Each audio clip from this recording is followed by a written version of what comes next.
ಮುಖದಲ್ಲೇಕೆ ಕಾರ್ಮೋಡ ಕವಿದಿದೆ? ಸ್ವಾಮಿಗಳೇ, ಆಕಾಶದಿಂದ ಕಾರ್ಮೋಡ ನನ್ನ ಸಂಸಾರಕ್ಕೆ ಇಳಿದಿದೆ. ನನ್ನ ಪತಿ ಪರಮೇಶ್ವರನ ಅದೃಷ್ಟ ಯಾವಾಗ ಕುಲಾಯಿಸುತ್ತೆ ಅನ್ನೋದೇ ಗೊತ್ತಾಗ್ತಾ ಇಲ್ಲ. ಮಗಳೇ, ಈ ಕಷ್ಟಗಳು ಅನ್ನೋದು ಮಿಲಿಟರಿ ಟ್ರಕ್ಗಳಿದ್ದ ಹಾಗೆ, ಒಂದ್ರ ಹಿಂದೆ ಒಂದು ಬರ್ತಾನೇ ಇರುತ್ತೆ.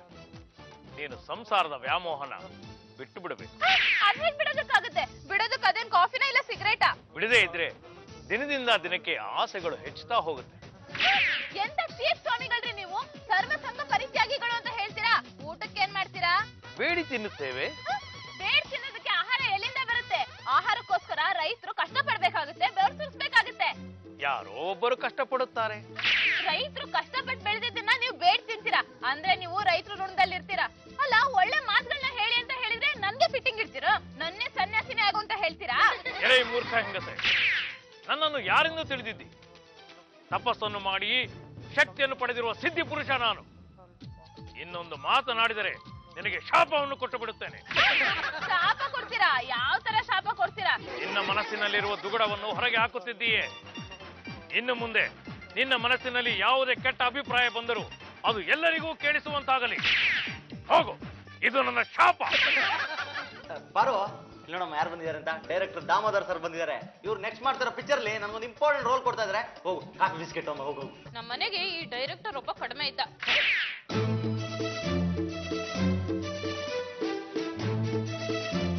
ಕಾಫಿ ತಗೊಳ್ಳಿ. ಇಂಥ ಡೈರೆಕ್ಟರ್ ಬರ್ತಾರೆ, ಕಾಫಿ ಬಿಸ್ಕೆಟ್ ಲಾಸ್ ಅಷ್ಟೇ. ಬರ್ತಾರೆ, ಆಸೆ ತೋರಿಸ್ತಾರೆ, ಇರೋದನ್ನು ಬಿಟ್ಬಿಡಿ ಅಂತಾರೆ. ಅಲ್ಲೂ ಇಲ್ಲ, ಇಲ್ಲೂ ಇಲ್ಲ. ನಮ್ಮ ಪಾಲಿಗೆ ಯಾರು ಹಾಕ್ತಾರೋ? ಹೀಗೆಲ್ಲ ಮಾತಾಡ್ತಾರೆ.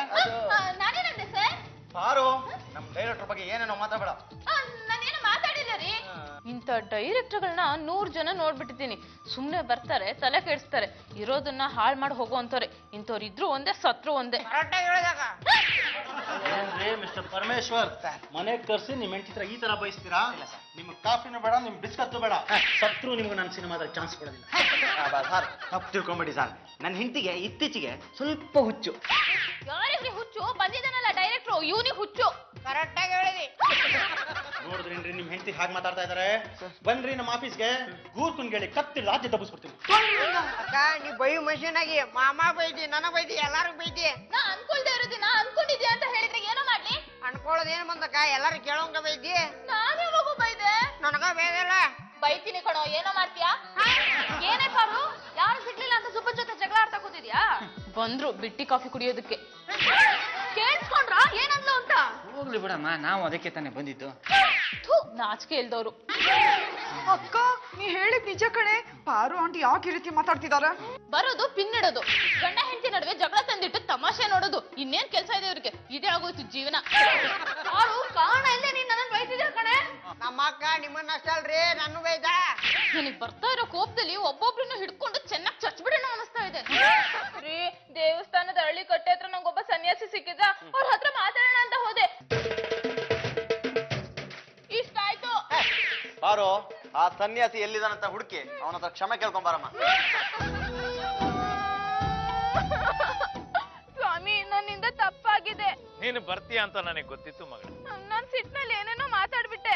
ನನಗೂ ಅನ್ನಿಸ್ತು ಆ ತರ ಶಾಪ ನಾನು ಕೊಡಬಾರ್ದಾಗಿತ್ತು ಅಂತ. ನಿಮ್ ಶಾಪದಿಂದ ನನ್ ಮನ್ಸಿನ ಮಾತು ಬಹಿರಂಗ ಆಗ್ತಾ ಇದೆ. ಜನರೆಲ್ಲ ನನ್ನ ದ್ವೇಷಿಸೋದಕ್ ಶುರು ಮಾಡಿದ್ದಾರೆ. ಅದಕ್ಕೆ ಶಾಪ ವಿಮೋಚನೆಗೋಸ್ಕರ ನಿಮ್ ಹತ್ರ ಬಂದೆ. ಮಗಳೇ, ಇನ್ನು ಮೇಲೆ ನೀನು ಮನಸ್ಸಿನಲ್ಲಿ ಅನ್ಕೊಂಡಿದ್ದು ಯಾರಿಗೂ ಕೇಳಿಸ. ನಾನು ಕೊಟ್ಟ ಶಾಪನ ವಾಪಸ್ ತಗೊಳ್ತಾ ಇದ್ದೀನಿ. ತಗೊಳ್ಳಿ, ಸ್ವೀಟ್ಸ್ ತಿನ್ನಿ. ನನ್ ತಪ್ಪಿನ ಅರಿವು ನನಗಾಗಿದೆ. ಇನ್ಮೇಲೆ ನಾನು ಯಾರಿಗೂ ಏನು ಹೇಳಲ್ಲ. ಈ ಸ್ವೀಟ್ಸ್ ತಿಂದ್ರೆ ನನ್ ತಪ್ಪು ನನಗೆ ಕ್ಷಮಿಸಿದೀರಾ ಅಂತ ಅನ್ಕೊಳ್ತೀನಿ. ಪ್ಲೀಸ್ ನನ್ನ ಕ್ಷಮಿಸ್ಬಿಡಿ. ನಿನ್ನ ಮನಸ್ಸಿನ ಏನಿಲ್ಲ ಅಂದ್ರೆ ನಾವು ಒಪ್ಪಂಗಿಲ್ಲ. ನೋಡಮ್ಮ, ನೀನ್ ನನಗೆ ಏನೆಲ್ಲ ಬೈತಿದ್ಯಾ ಅದೆಲ್ಲ ನನಗೆ ಗೊತ್ತು. ನಿಮ್ಮೆಲ್ಲರ ಮೇಲೆ ನಂಗೆ ತುಂಬಾ ಪ್ರೀತಿ ಇದೆ. ಯಾವ್ದೋ ಸನ್ಯಾಸಿ ಕೊಟ್ಟಿ ಶಾಪಕ್ಕೆ ನಾ ಆ ರೀತಿ ಎಲ್ಲ ಮಾಡ್ತಾ ಇದ್ದೆ. ಈ ಸ್ವೀಟ್ಸ್ ನ ತಿಂದು ನನ್ನ ಕ್ಷಮಿಸಿ ಪ್ಲೀಸ್. ಆ ಸ್ವಾಮೀಜಿ ನಿನ್ ಶಾಪ ಕೊಟ್ಟಿದ್ ಒಳ್ಳೇದೇ ಆಯ್ತು. ಅದರಿಂದ ನಮ್ ಬಗ್ಗೆ ನಿನ್ ಮನ್ಸಲ್ಲಿ ಏನಿದೆ ಅಂತ ನಮಗ್ ಗೊತ್ತಾಯ್ತು. ಹೌದಮ್ಮ, ನೋಡೋ, ನಿನಗೆ ನಾವೆಲ್ಲ ಬೇಡವಾದವ್ರು ಅನ್ನೋದು ಗೊತ್ತಾಯ್ತು. ಅದಕ್ಕೆ ಈ ಸ್ವೀಟ್ಸ್ ನಾವು ತಿನ್ನಲ್ಲ. ತಿನ್ನಂದ್ರೆ ನಾನ್ ತಿನ್ನಕ್ ಬಿಡಲ್ವಾ? ಯಾಕ? ನನ್ನ ಕ್ರಿಮಿನಲ್ ಬುದ್ಧಿಗೆ ಇನ್ನೊಂದು ಅನ್ನಿಸ್ತಾ ಇದೆ. ಈ ಮೇಡಮ್ನವ್ರಿಗೆ ನಾವೆಲ್ಲ ಬೇಡ ಅಂದ ಮೇಲೆ ಸ್ವೀಟ್ಗೆ ವಿಷ ಹಾಕಿರ್ಬಾರ್ದು.